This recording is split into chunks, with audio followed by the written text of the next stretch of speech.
Eh bien, bonjour à tous, bienvenue sur la chaîne de Twinsen.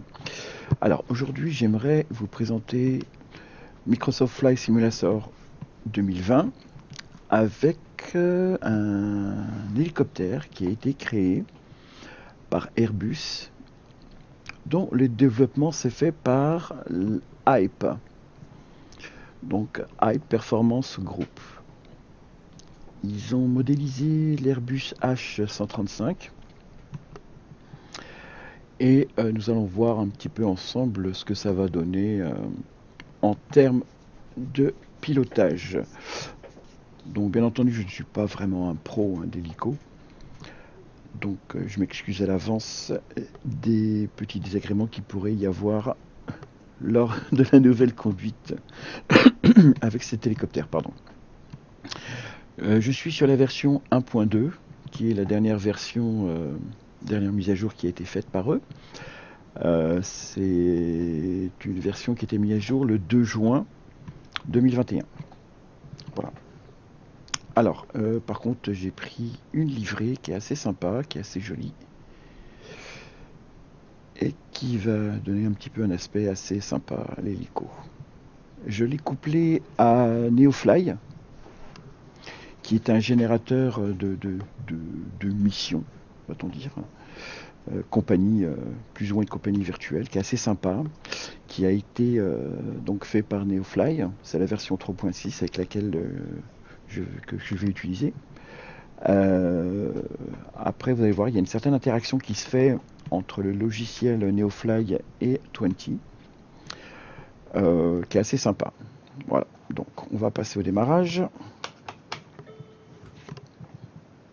qui n'est pas très compliqué. Alors donc l'avantage, si vous voulez, de Neofly, c'est que vous avez un tas de petites gestions. Donc vous avez des missions à faire, vous pouvez transporter des marchandises, du personnel, un tas de... il y a un tas de missions, c'est assez sympa d'ailleurs. Donc vous aurez l'occasion de voir ça très prochainement. Je vais tâcher de vous faire une vidéo pour vous montrer... pardon. Pour vous montrer un petit peu ce qu'il est possible de faire. Et puis vous allez voir, ça assez sympa. Franchement, moi j'ai bien kiffé. Donc on va démarrer un peu l'hélico. L'altimètre. Je vais commencer mon démarrage.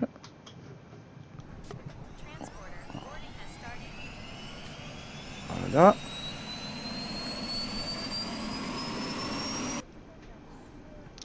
Alors là, vous pouvez entendre le chargement des passagers. J'ai pris un VIP avec Neofly.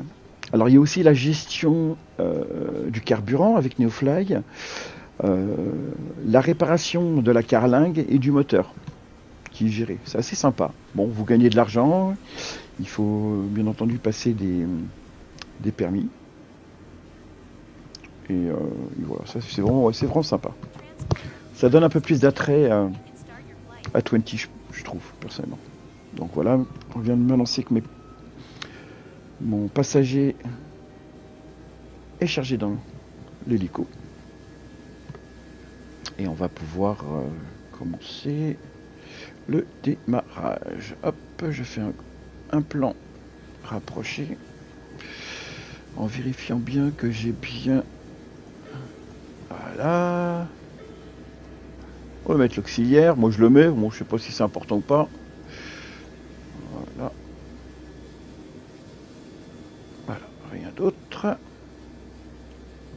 Alors, je vous conseille de cliquer sur cette petite touche après. Ça vous booste l'effet de décollage. C'est assez sympa. Alors, on y va.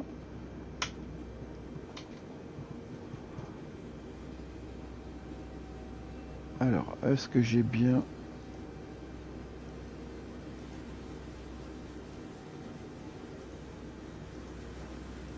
Est-ce que j'ai bien tout réglé? Je vais mettre le PU. Alors, je sais plus comment on fait pour le... Ah. Je me souviens plus du tout comment on fait pour le faire, pour le démarrer. Ah ouais, il faut que je désactive certaines touches.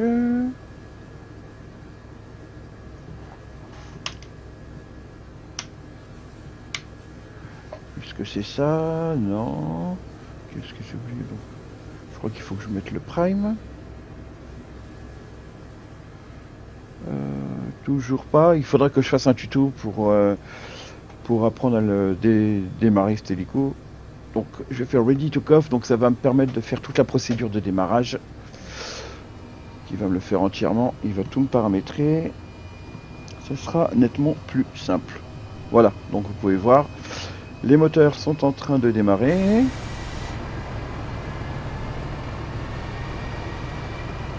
Vous pouvez voir là. Voilà. Les turbines démarrer. Donc voilà.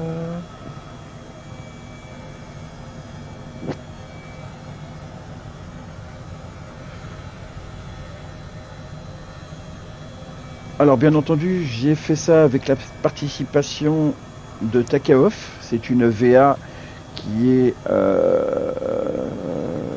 sur Discord et qui nous a permis en fait de pouvoir nous réunir et de piloter tous ensemble sur 20. Ça a l'avantage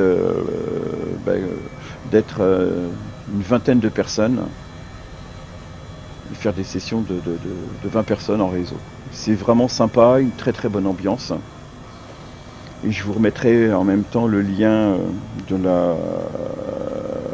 le lien Discord pour venir nous rejoindre sur Takeoff France. Donc il y a un lien Discord et il y aura un lien sur le site internet.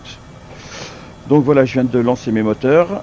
J'appuie sur le bouton ANR qui va me permettre de suralimenter certainement le moteur pour avoir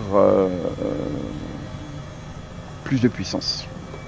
Alors, donc, je pars de LFED pour aller à LFER. Et bien voilà, c'est parti. On démarre doucement. Alors au départ, vous pouvez avoir quelques petits soucis. Voilà, on recule un peu.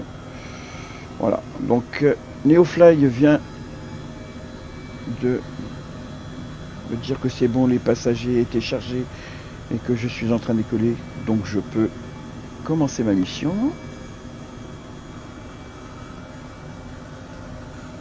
Voilà, excusez-moi.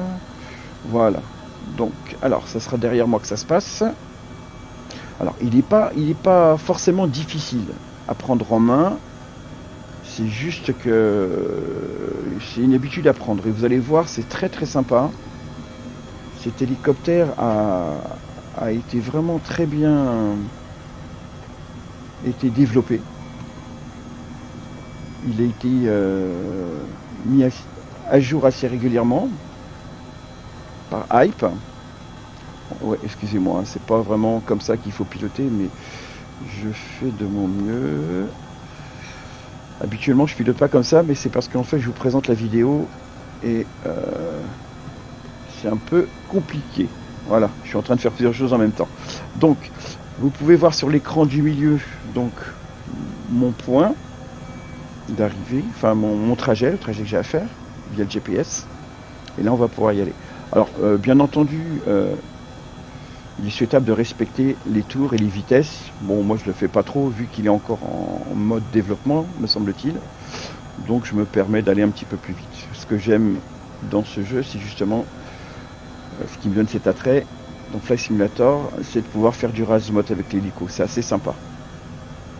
Voilà, passer au-dessus des maisons à fond, c'est vraiment top. Donc, il se peut que vous voyez que je vais à des vitesses à la limite de l'interdit. Même plus qu'à la limite de l'interdit. Voilà. Donc vous faire partager cette vidéo pour vous tous. Alors, oui, donc comme je vous disais, je vais revenir un petit peu sur Takeoff France, qui est une VA très très intéressante, car vous pouvez donc jouer en réseau avec tout plein de joueurs. Mais en plus, Euh, il y a, si vous souhaitez apprendre réellement euh,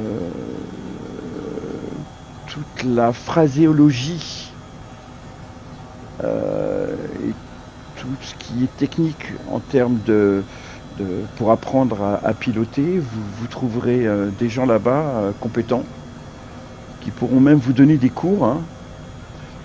Nous avons même des pilotes. On a un pilote de ligne, je crois, qui est avec nous.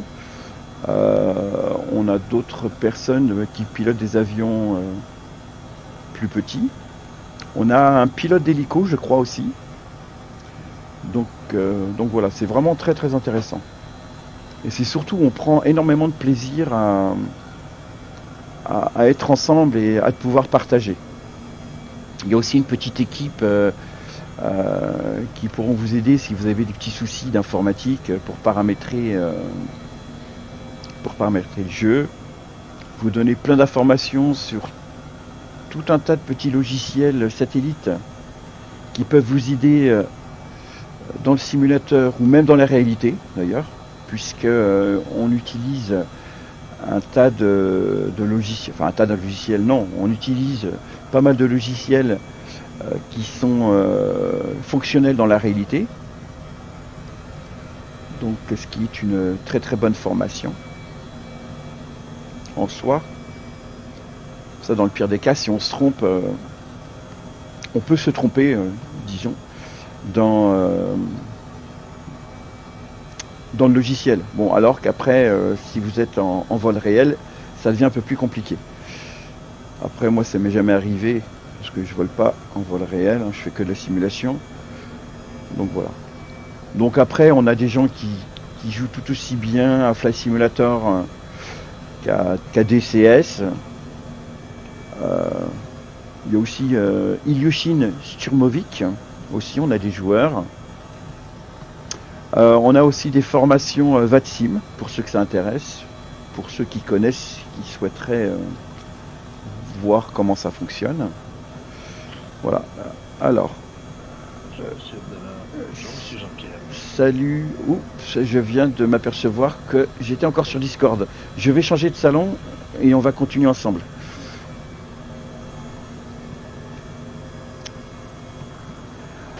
Alors, donc voilà, donc le trajet il sera pas très très long, hein. Il est de 42 nautiques. Donc en général, on fait de courtes distances en hélicoptère, parce que l'hélicoptère n'est pas vraiment, dirons-nous, un véhicule qui est fait pour de très longues distances, comparé à des liners hein, qui peuvent faire jusqu'à 10 000... 10, 13 000 peut-être kilomètres. Hein. Donc je tiens à m'excuser à l'avance hein, parce que du fait que je commence, je n'ai pas encore cette habitude de parler en nautique. Donc voilà. Alors ça a l'avantage si vous voulez, là je suis sur la France, qui est assez sympa. Je vais remettre un peu plus de pêche, plus de vitesse. Donc ça permet de voir l'immensité de la France et le beau pays que c'est. Donc là, on vient de passer un champ d'éoliennes. Bon, on peut voir quelques traces de bugs, hein, mais tout ça sera corrigé par Asobo. Il faut d'abord signaler d'ailleurs que Asobo fait un travail qui pour moi est extraordinaire. Franchement, sincèrement, ce sont des gens qui sont appliqués, à l'écoute. Alors c'est vrai que bon, quand on a acheté Flight Simulator, on avait des attentes qui n'ont pas été forcément réalisées. Donc avec ça, il en est vu des déceptions pour certains. C'est vrai, hein, je le conçois. Mais maintenant, voilà, c'est comme tout, vous savez, c'est comme le bon vin. Hein. Si vous voulez du bon vin, il faut le faire vieillir, il faut le faire arriver à maturité. Et en fait, c'est ce qui se passe avec 20. Vous pouvez voir les images. Je vais vous faire, essayer de vous faire une vue extérieure et qu'on ne soit pas embêté par le son du moteur. Voilà.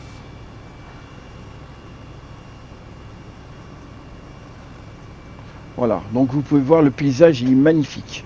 Franchement, extraordinaire. Donc hop, je vais peut-être... j'ai un petit mode qui me permet voilà, d'activer le tableau de bord.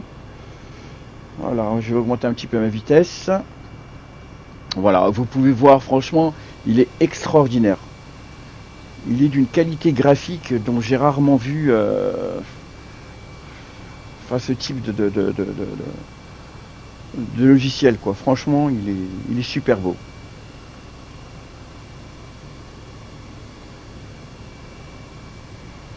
C'est limite à en couper le souffle. Hein. Ouais, ouais, c'est vraiment, vraiment magnifique. Hein.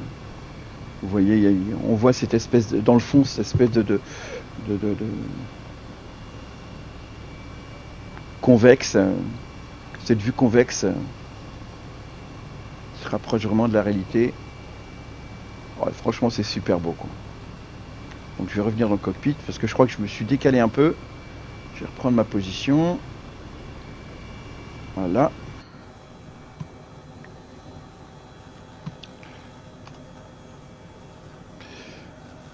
Je vais reprendre. Ouais, je me suis décalé. Hein. En vue extérieure, c'est assez compliqué pour piloter. Donc je vais reprendre ma route. Vous avez pu entendre tout à l'heure sur Discord un petit bonjour discret de notre ami Olivier qui vole avec nous. Et certainement JP, le modérateur du forum Discord. Donc voilà, c'est vraiment, vraiment extraordinaire. Hein, vraiment les qualités d'image ouais, qui est super quoi. Donc là, j'arrive quasiment presque à mi-chemin de mon parcours. Vous pouvez voir ces effets de vitesse super quoi, super. Ouais, donc comme je vous disais, donc à Sobo, bon ben voilà, il faut leur laisser un petit peu le temps. Il y a eu une très très haute mise à jour qui a été faite. J'ai participé à la bêta, qui était assez sympa. Donc c'était la première fois que je participais à une bêta. J'ai été assez surpris parce que je me suis retrouvé pendant 4 jours à pas pouvoir utiliser mon simulateur. Euh, Suite à cette mise à jour, donc il a fallu que tout simplement que je reformate mon PC, que je réinstalle que le minimum, c'est-à-dire le logiciel Windows, pour pouvoir commencer à voir comment tout ça, ça fonctionnait. Ça a été vraiment très sympa. J'ai pu voir dans cette bêta l'évolution. C'est-à-dire que c'est là où vraiment on voit quasiment en temps réel les modifications que les programmeurs de chez Asobo font. C'est pour ça que je vous dis franchement, ils sont ce qu'ils sont avec les défauts qu'ils ont. Hein. Il est toujours difficile toujours d'arriver, d'acheter un logiciel et se dire voilà, il va être parfait. Donc non, c'est pas possible.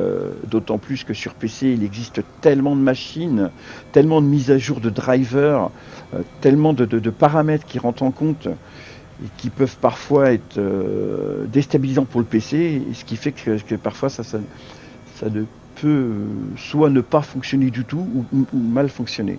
Donc j'en ai eu l'expérience. Après, je vous dirais, voilà quoi, c'est le jeu aussi. Hein. Donc il faut être réaliste. Hein. Voilà, les gens ils bossent dessus, ils font des trucs sympas, ils font de belles modifications, de belles mises à jour, et pour arriver à cette qualité, quoi. C'est franchement incroyable, incroyable.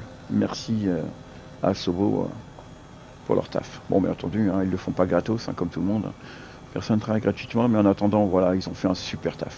Vraiment, vraiment, vraiment un super taf. J'utilise d'autres modes, je vous dirai lesquels. J'essaierai de vous le mettre dans la vidéo. Mais franchement, c'est super. Et puis cet hélicoptère, franchement, il est vraiment top. Il est vraiment formidable. Il se pilote très très bien. Moi, je l'ai eu au début. C'est vrai que c'était un peu compliqué pour le faire fonctionner. Ça le reste encore un petit peu parce que euh, disons que bon, pour moi, ce que j'ai fait, j'ai construit aussi des petits modules externes. Parce que là, j'utilise le Warthog de chez Otas avec un pédalier, mais j'ai aussi fabriqué un petit boîtier avec des interrupteurs, avec des boutons à bascule et pression. Et donc, c'est vrai qu'il est un peu compliqué de trouver les concordances des touches pour savoir à quoi elles correspondent. Donc, mais bon, ceci dit, c'est vraiment mineur, quoi. C'est pas, ça reste quand même très jouable, même sans petit boîtier, hein. Franchement, j'avais joué à d'autres simulateurs auparavant, comme Flight Simulator 2004, Flight Simulator 10. Hein. Mais là, franchement, on est arrivé à un waouh.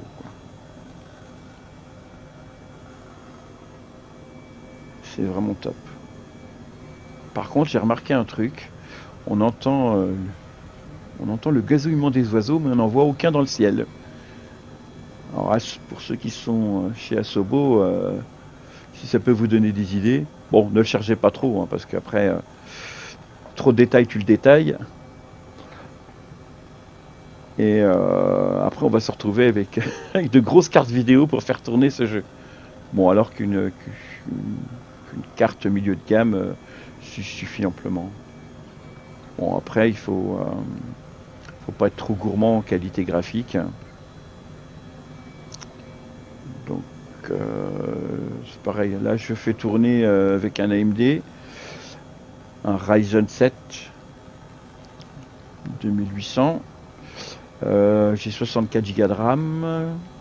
J'ai dû par contre investir dans un disque dur M2, parce que je trouve que c'est important, avec un très bon taux de transfert qui fait 3500 MO secondes. Il y en a encore des plus puissants, hein. J'ai vu dernièrement, il y en a qui montaient jusqu'à 7000, ce qui fait un démarrage de Windows en quelques secondes. C'est hallucinant d'ailleurs. Mais franchement, bon, l'investissement vaut le coup, hein, parce que là, vous avez plus de les taux de transfert sont multipliés par presque par 5, voire 7.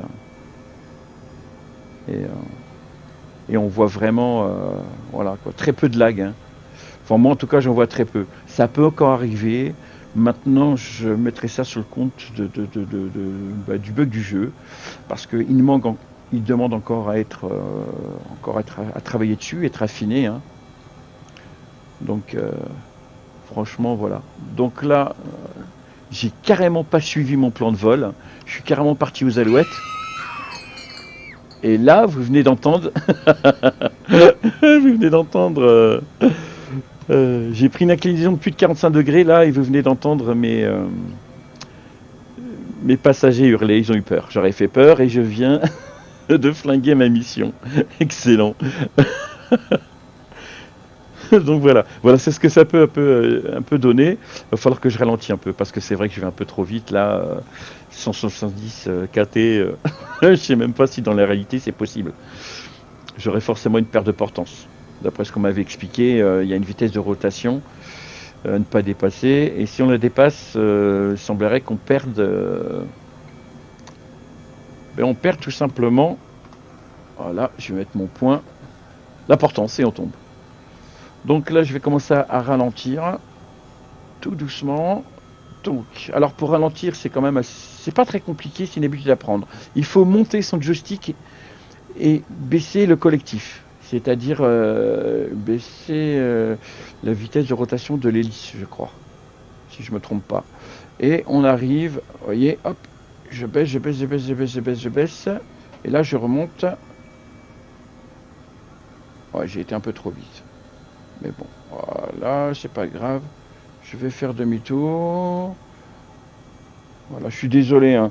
Je suis pas très représentatif de ce que je fais habituellement, hein. Je vous dis franchement, Mais là, comme c'est ma première vidéo, je vous dirais, c'est pas trop facile pour moi. Parce que j'ai un tas de choses à gérer en même temps. Il faut que je vous parle, et ça, c'est une chose que j'ai pas trop l'habitude.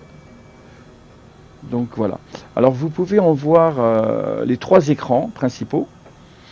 Et l'écran de droite, donc il y a l'horizon, et juste en dessous, il y a une boussole. Et sur cette boussole, il y a un petit point vert. Je ne sais pas si vous avez vu.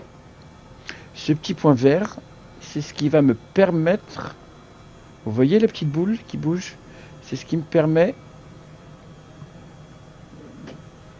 Voilà, c'est ce qui me permet, parce que j'ai pas de vision externe, d'atterrir. Voilà. Je remets un peu de collectif pour stabiliser au sol. Voilà. Je vais me rapprocher de près de la piste. Alors c'est pas non plus comme ça qu'on fait, hein. Normalement, on doit atterrir comme un avion. D'après ce que Sergio m'a dit, un des pilotes.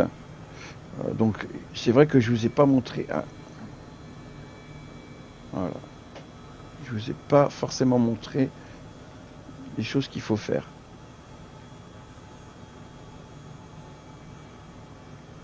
Voilà. Alors ce qu'il faut, c'est... Voilà. Donc c'est important aussi, c'est le taux de descente, hein. Plus vous arrivez vite sur votre taux de descente, c'est-à-dire le VS, plus forcément vous allez écraser votre train d'atterrissage. Voilà, j'ai un VS de 39, ce qui est pas trop mal. Donc la norme, c'est quoi? Je crois c'est entre 0 et 120, je crois. Moins 120. Donc voilà. Bon, au-delà de ça, vous abîmez forcément soit le train, soit la cabine, soit le moteur, mais en tout cas, vous flinguez quelque chose. Donc voilà, c'est une présentation rapide, hein, du H135. J'y reviendrai un peu plus tard dans d'autres vidéos, si il y a des modifications faites sur cet hélico. Mais en tout cas, c'est un appareil qui est extraordinaire. Franchement, voilà, je suis en train d'atterrir. Je suis en train d'arrêter le moteur, pardon. Et franchement,